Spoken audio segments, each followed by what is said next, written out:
SEC on CBS Game of the Week. Let's show you how it went down in Athens, Georgia. First ever SEC matchup between the Aggies and Dogs. Aw, how cute is that? Reveille and Uga. That's so sweet.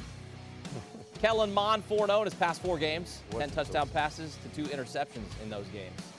He's been sweet, Kellen Mond. Been sweet as of late. Jake Fromm, I don't know if really you describe his performances as sweet. I mean, they're solid, I guess.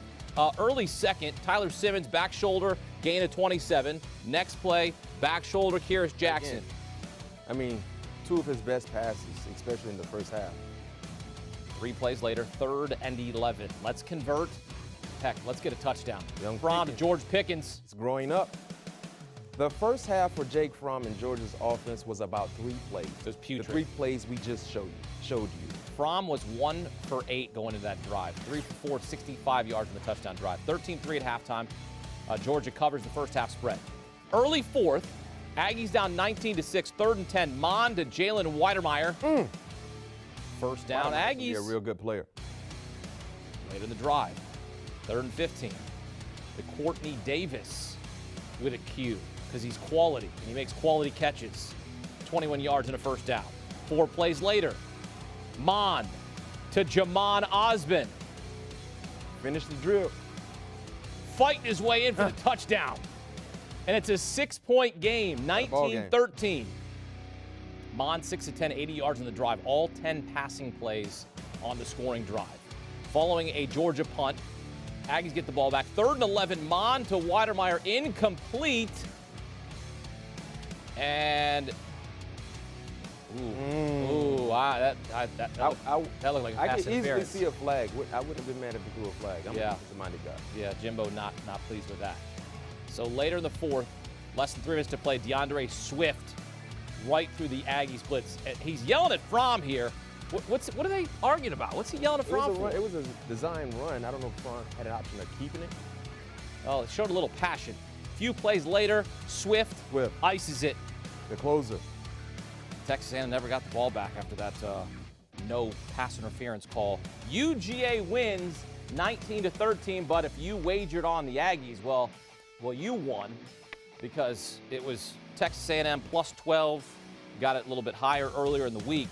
How about DeAndre Swift in this game? He was a second week with over 100 yards rushing, 19 carries, 103 yards. Doesn't score a touchdown, but he takes care of business at the end. Jake Fromm, we told you the numbers weren't great. 11 for 23, a $163 and a touchdown, but he does improve to 33-6 as a starter.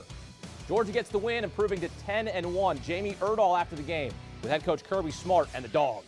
Coach, I know this group, this Texas A&M team was going to challenge you today, but what did the whole day feel like with such a special group of seniors and the statement they were able to make?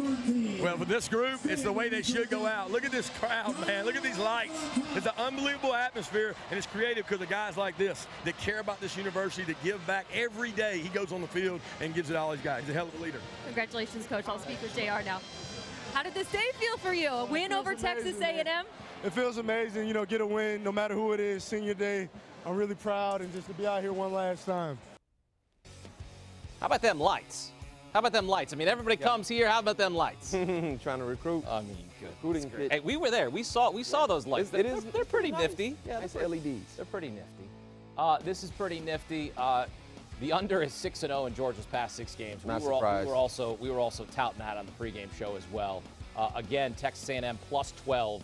This is the 7th straight loss versus a top 5 team for Texas A&M. Rodrigo Blankenship on senior day, 4th career game with 4 field goals. He is not going to miss a field goal on senior day. He'll be on to the NFL after, of course, we'll see what happens, where they end up, if they can beat LSU in the SEC championship game. And for more, let's welcome in Gary Danielson, who was just on the call. SEC on CBS Game of the Week joins us here on CBS Sports HQ each and every week. Gary, this was a white-knuckle game for Georgia there in the end. What are your takeaways from the game you just watched? Well, either this Georgia defense is much better than we think, or their offense is going to have to find a few more to get in and beat an LSU. You got to imagine that LSU is going to score points. We've seen the passing game. Auburn 2 weeks ago against Georgia. This week, A&M dialed it up, put pressure on them. Georgia seems right on the edge. They missed a couple early touchdown passes, but they can't get it done yet. I think that's the biggest takeaway. They win, but they're not scoring touchdowns. They're kicking field goals. And with that being said, Gary, that puts more pressure on UGA's defense. In the last few weeks, they've been able to deliver. Right. Do you believe they can do the same thing against LSU? Well, here's the thing. I've watched Georgia play a lot, and I think they're really good on turf. They get faster on turf. Jake Fromm seems to thrive in that stadium. You know, he gave Alabama all they could. I think they're getting a little bit better at receiver. Thought the rain threw him off. I keep making excuses for him. I watch the talent in practice. It looks like it's there, but it doesn't finish in the game.